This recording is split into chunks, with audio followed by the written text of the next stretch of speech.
Hey,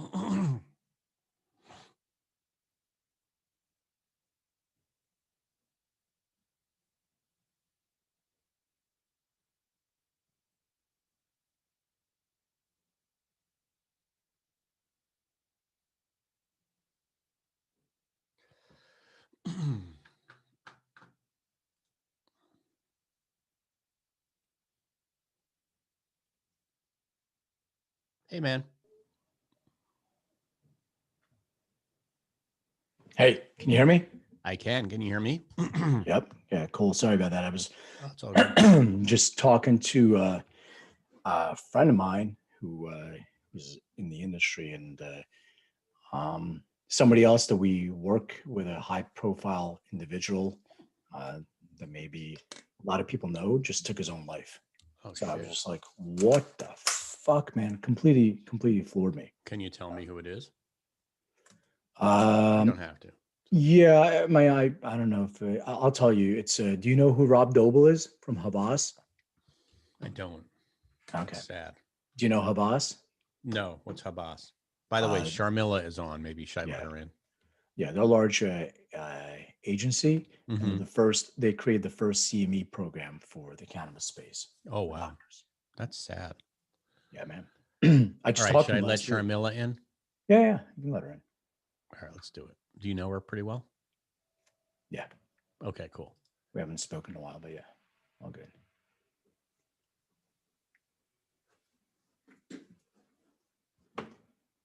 She's coming in. Let me.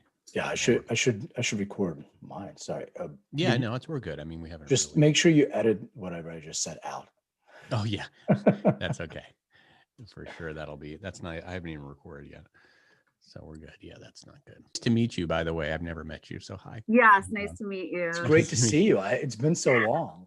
I know, Len. So nice to see you after ages. I Hug. know. It's awesome, man. Yeah. How do you after guys know each COVID. other? Through a friend of ours, Yeah. Okay. Howard. Yeah. Well, do you still talk to CJ?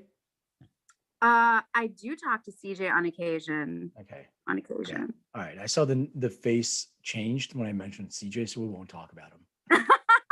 No, it's just so random. It's cool. It's cool. No. All right. It's a brother, totally.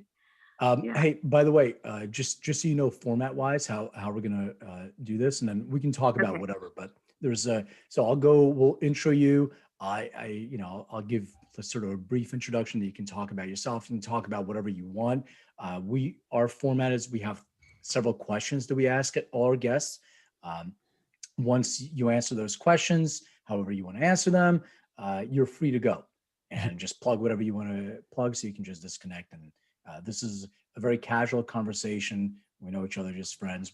What we want to do is just let people know about you and what you represent. And I'm curious about what you've been up to lately, because we haven't really spoken. I know it was Ayurvedic medicine. There was you're a shaman and a yogi, and Oh, wow. I'm excited to talk to you. And is there still the Green Tech Laboratories? Absolutely, there is. Cool. All right, good. So I'm not that far out of loop. All right. So we will let me record, and Len, I'll count you off, and then we'll go. And again, this is taped, so we're gonna edit it. So if you want to take anything over. So Len, 3, 2, 1. Ladies and gentlemen, boys and girls, welcome to another episode of Everything is Personal. As always, my beautiful co-host, Mr. John Small. Oh, I thought you were talking about our beautiful guest, but thank you. I'll take it. Well, I said co-host. I didn't introduce the guest. Yeah, that's true. But I will take. Was that a woodpecker? What was that sound? I think that was supposed to be the sound of a bong, but it doesn't really sound like a bong. I've got to find a better sound effect for. Why don't you just record me doing a bong hit? Yeah, that's true. That probably would be the most accurate. The most accurate. Exactly. But thank you. It's wonderful to be here. Yeah, thank you for being here as always. I'm super excited because I'll tell you, we have an amazing guest, but also a friend who I haven't actually seen in a while. So I'm super excited to catch up. So this may be like a little bit of catching up, talking about what's new, exciting, and all that stuff. So Just want to introduce our guest, Dr. Sharmilla Patel. Oh, yeah, I stepped on your sound effect, so do that again. We're just a mess, man. It's just the funniest thing. This is why we need to get an audio engineer. I know, right? All right, so let me try to introduce Sharmilla, and then you can introduce yourself. But CEO, Green Tech Laboratories. The way that I know Sharmilla, she's a practitioner of Ayurvedic medicine, plant medicine.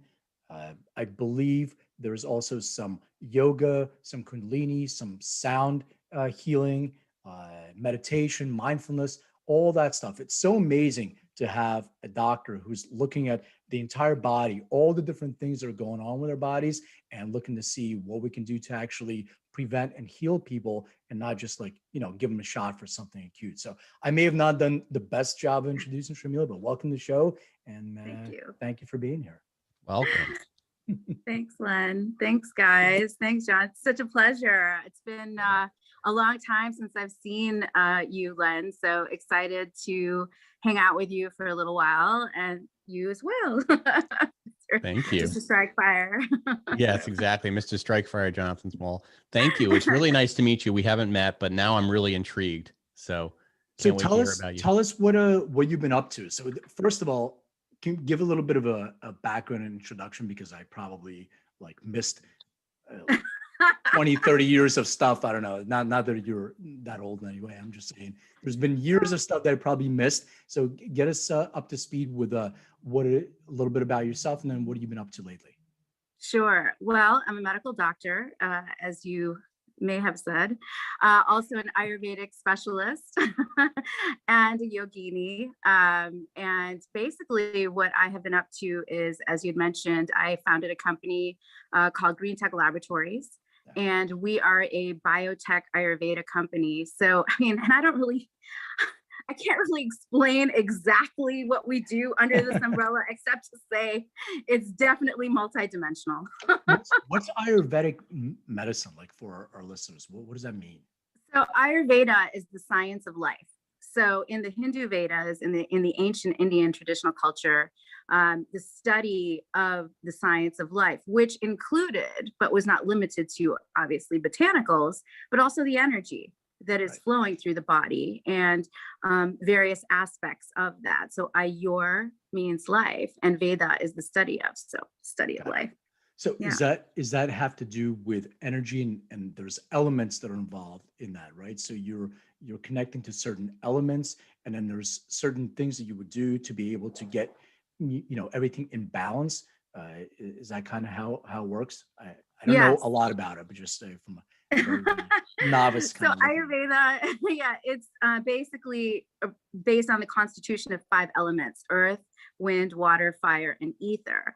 And these 5 elements are all participating in every essence of your body, every part of your body. They create 3 constitutions: Vata, Pitta, and Kapha. So Vata is air and ether, Pitta is fire, and Kapha is earth and water. And so this is what makes up the human constitution. And also everything that we see in our reality is made up of these 5 elements, which in the Vedic sciences we call Panchabhuta. So the 5 elements. Yeah. Very cool. So I knew just a little bit, just enough to be dangerous when it comes to Ayurvedic medicine. So tell, how do you implement that in your practice, or what does that look like? So, it's interesting because you talk about practice. And so my clinical days are long past, just so we know, and we're clear about that. What's happened is that in prior to, I'd say 2012, I had medical centers, and we were actually certifying patients for cannabis. So we actually, at that time I was just getting into what am I going to do with my practice? I come from a background of general surgery. And so this is, trying to transition. In more recent years, I've kind of evolved with the technology of the Vedic sciences and infusing that energy into the botanicals initially it was with cannabinoids and Ayurvedic herbs, then it turned into just Ayurvedic herbs, and now I'm going straight for the tech. So energy into nanometals that are then programmed a specific way, and they're quantifiable and measurable in a laboratory setting. So we're using subatomic particle physics right now. Interesting. Yeah. Interesting. So I'm not going to call it a practice, but how does somebody engage? Like, what can you walk us through a process so we can understand? Is it like a consultation and then there's a product that's out of that, or is it you're doing the tech for other people's products so they can be energetically aligned? Is that kind of how it works? So basically what happens right now, I'm focused on a brand. It's called Shakti, Energy in Motion, because we know that energy is in motion all the time. And so what we're doing is purifying and potentiating molecules. And we do that through the use of mantra, tantra, and yantra, which again are somewhat esoteric in nature according to, I don't know, the world. But in India, in the Vedas, very powerful for eliciting a specific response, right? So if a patient was to reach us via our website, we would probably direct them to a practitioner. I mean, I've taken some consults lately, but most of my clinical work has kind of been redirected to other clinicians. And I'm really more of the alchemist in the laboratory, like the mad scientist, measuring biophotons. Oh, that's so cool. To see how much energy is actually present in the molecule, whatever molecule it is, whether it's a plant molecule, a water molecule, a cell from the human body. Right. And so, yeah, that's So does that mean that there's vibrational energy that you measure and you want to align that vibrational energy with the individual's vibrational energy? So there's some magnetic elements to that. So they're attractive. So you're getting the right type of formulation or whatever the solution is for that individual based on that vibration. So basically what's happening is, let's take the example of COVID, because COVID is kind of like the big topic right now. Right. And so what we've done is, in the last 6 months, I've developed a product that is measurable and quantifiable. And what we've done is we've purified these nanometals and we've programmed them with information, again, which actually lights up the body, like a biofield, like a light bulb. Being is a 50-watt light bulb. Right. And a virus or a bacteria, any unseen biological predator comes towards you. Right. Well, you would, for example, take our product and you'd light up to like 100 watts. So you're actually so bright that the virus has to wear shades in a nutshell. That's pretty cool. And so by doing that, by increasing the biofield, you're able to actually kind of neutralize the predator, whatever predator it is. So does it on a vibrational level, frequency, absolutely. Resonance, the sound components are definitely present through the use of the mantra, which is psychoacoustic technology. But what is the actual? It's pretty deep. Yeah, it's really cool. No, I'm trying to understand what the actual physical product is that is scaring away the COVID. Is it? You said metals. Is it like a what is the form factor we're talking about here?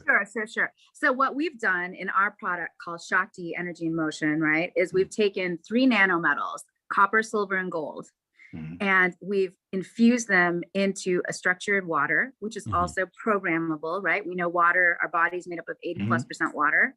So very important. And it's also a microcomputer, right? Water is a microcomputer. Our body's made up of that. And we're the most advanced human technology. Remember, it's not a machine, it's us.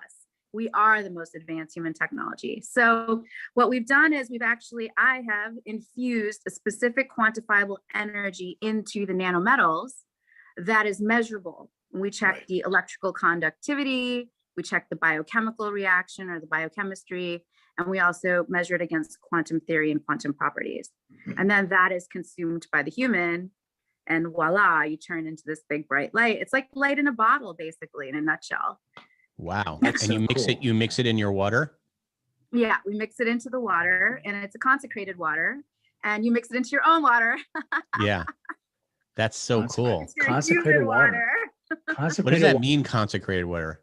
Well, it's purified. Yeah. It's purified and potentiated. Hmm. Wow. Absolutely. It's Yeah. blessed. It's blessed water. It is. The source of creation That's is right. absolutely running Exactly. It's through that concentrated. water. I would have to say so, yes. So I just kind of shift because my ADD just kicked in, and I remember you were traveling somewhere when it was like miserable out, but you were somewhere where it was warm. Were you traveling somewhere in the islands or something? Not that. Yes, I was. This last year I've been in 3 different bohemian locations like that. I was in Hawaii, then I was in the Caribbean in St. Vincent and the Grenadines, and then finally landed up in Cabo. Mm. And just recently got back to the Bay Area. Well, now So I'm in Tahoe, right? So when you were traveling, was it for business or pleasure, or a combination of both? it was a combination of both business and pleasure. Yeah. So is are the Caribbean islands like the Grenadines and all that stuff? Is that a business opportunity that you're cultivating there? Yeah, I actually was invited by a group down there to do some consulting on a medical cannabis and a mycelium project. Right. Because that seems to be the next big topic. Right. So I kind of knew that a little bit. That's why I wanted to do a segue. So so is that something that you are looking into, is more psychedelics and, as you said, the new frontier? Is that an area of interest? Well, let's put it this way, and it's interesting you asked that question because I think you and I had a brief chat about this on text. Yeah. Is that although I can say 100% factually, I have been a psychedelic warrior for a long time in my life. In the recent months, especially since COVID hit, I've had kind of a talk with the divine, and I've really started to laser focus on bringing in a specific type of energy that the planet needs right now.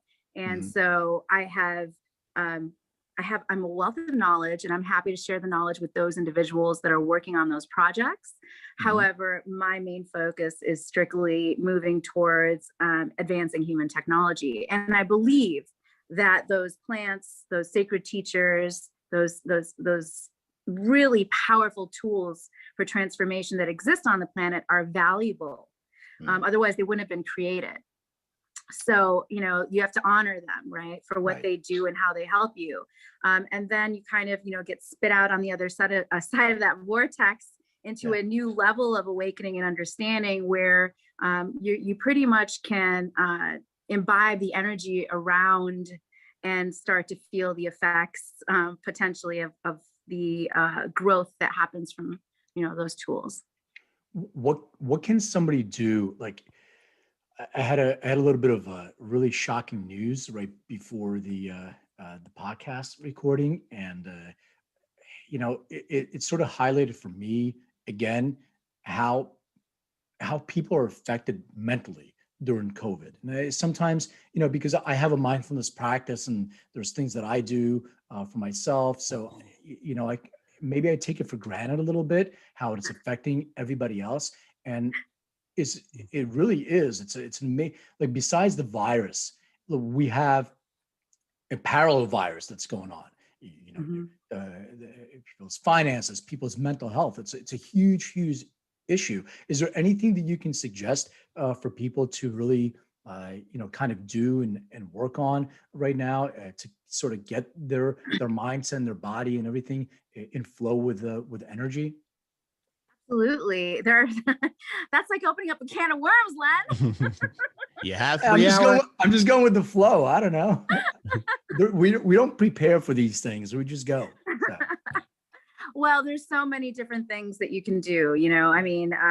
One simple thing is just sitting with your palms faced up, Indian style, on the floor, grounding your root chakra into the ground and creating an anchor there, and then just surrendering, closing your eyes and taking some deep breaths and just, in and out. I mean, that's the most primal, basic way to kind of slowly start to release all the information that could be creating a physical manifestation of discomfort in the body. So taking a deep breath, I think the value of the gift of life, the breath of life, is probably by far the most important primary action for the human is to have that pranayama, to have that exchange of oxygen to the brain, especially with stress, you know, that's really important. And then of course I always do some Om chanting and, you know, get into some mantra.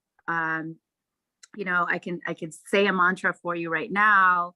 If you guys want to close your eyes. Yeah, let's do Yeah, it. let's do it. I don't know if I can get on the floor because I need my mic, but I'm gonna. That's I all right. got my Just palms put up. your feet. Yeah, put your feet on the ground so they're. So you're bound. You're in the ground. Okay. Yeah. Yes. Yes. Yes. Close your eyes, and then slightly tilt your chin upwards with a mild focus between the eyebrows. Take 3 deep breaths in. So we're gonna inhale and exhale. Inhale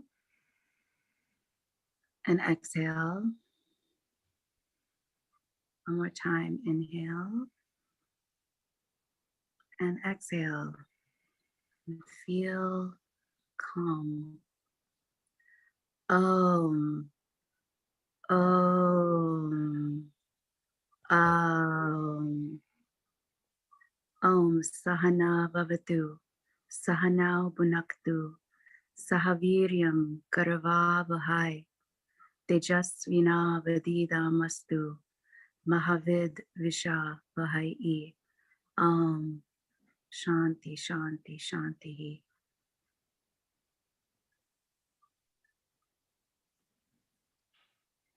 Okay. That was good. Yeah. Should we? Just a little clearing the energy. Yeah. I'm so happy you did that. First of all, it feels amazing. Second of all, since it's recorded, people can now use this this as their mantra and listen to it over and over. Like, super grateful for that. It's amazing. Yeah. Amazing. What did you say? What did you say in your mantra? Can we translate it? Yeah, word for word. I'll give you the cliff notes for it. But basically, it's a Shanti mantra. And I could sing it too, but I think that's a little too much. So basically what it's saying is that, you know, peace be with me, peace be with you, peace be with the divine, and let us work together in harmony. Let us not be enemies, or let us not foster any kind of negativity, and let us be at peace together. And really what that does is it just kind of clears the space and the energy. You can say it over your food. You can say it whenever you start to feel stressed out. But what it does is just brings you back to a state of peace. And that's what the planet needs right now. That's for sure. Yeah, that's beautiful. Heck yeah. I love it. One last question about breath before we go into the questions. Is it because there's different types of breathing? So you do like breath of fire, like a more intense kind of breathing. You breathe through the nose. You do like yoga breathing and all that stuff. Is there a certain type of breathing that you should do at certain times? Is one, to be able to relax? Is one to be able to get energy? Do you have any guidance on that? Yeah. So usually with the breath, the pranayama, there are obviously different types of pranayama that you can do. The most foundational one that I've seen that helps me is Sukha Kriya. Sukha is the state of peace and happiness, right? And it's a Kriya too, in a sense that you are balancing the left and the right hemispheres, which we call the Ida and the Pingala. So you're creating kind of like an infinity sign as you're doing the breathing, which gives you that state of balance, right? Divine balance. Right. So I really encourage that as a base practice that people should do every day. You might have seen some practices when you do your yoga, or you go to like Bikrams or something like that. It looks like a dog. That's really, initially when you do it at the beginning, it is to increase your fire. And when you're breathing out with your palms facing down, it is excreting that fire from the body, extinguishing the fire out. So those are a little bit more advanced, I would say, in terms of moving energy around the body. But the Sukha Kriya is basically your left palm face down in your lap. And then you take your right hand, your thumb and your pinky. And so you put your thumb on your right nostril and you always exhale out the left. No matter what you do, always exhale out the left nostril, then inhale. Yep. Inhale out. So exhale out the left, inhale the left. So then take the pinky and then exhale out the right, inhale out the right, and then exchange back to the left. And exhale. And you just keep going back and forth with that inhale, exhale, and it really just creates a sense of balance within you. Yeah, that's the one that works for me too. I'm glad you brought that up. I love that. Oh, I didn't know that one. I'm excited about that one. So it's just through it's just through the nostril, not through your mouth. Just through the nostril, not Yep. through your mouth. Your mouth is Okay. closed. Yeah. Yeah. And you really want to do it slowly. There's no rush. Nobody's running after you, right? The idea is to be able to allow the oxygen to permeate in